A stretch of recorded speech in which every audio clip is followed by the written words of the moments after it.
नमस्कार. आज मी इथे एकदम सोप्या पद्धतीने साबुदाणा खिचडी बनवणार आहे. तर इथे साबुदाणा मस्त असा सुटसुटीत भिजवलेला आहे. कोथिंबीर, कढीपत्ता, बटाटा, मिरची.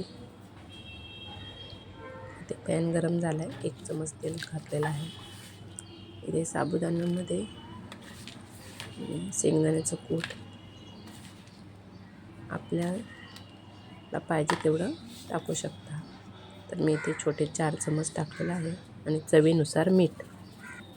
तर हे व्यवस्थित मिक्स करून घ्यायचं आहे. आणि इथे पॅन गरम झाला आहे तर मी जिरं टाकू, मिरची,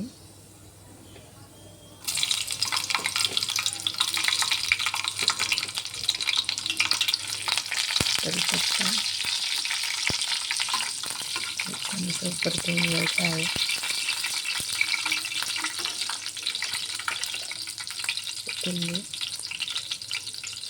कोथिंबीर सुद्धा तेलातच घालते.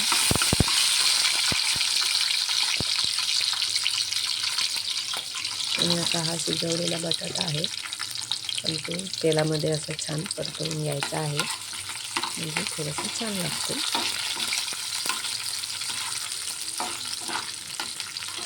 छान असं परतवून घ्यायचं आहे.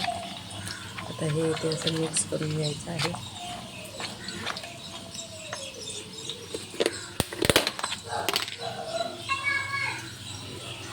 हे बघा असं छान मिक्स झालेलं आहे.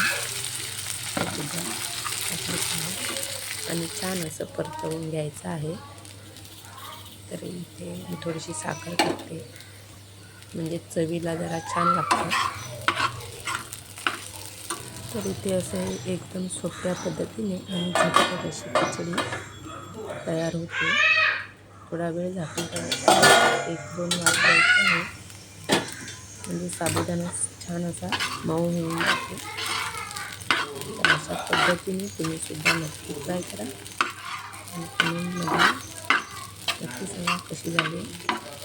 आवडल्यास शेअर करा, लाईक करा, सबस्क्राईब करा. धन्यवाद.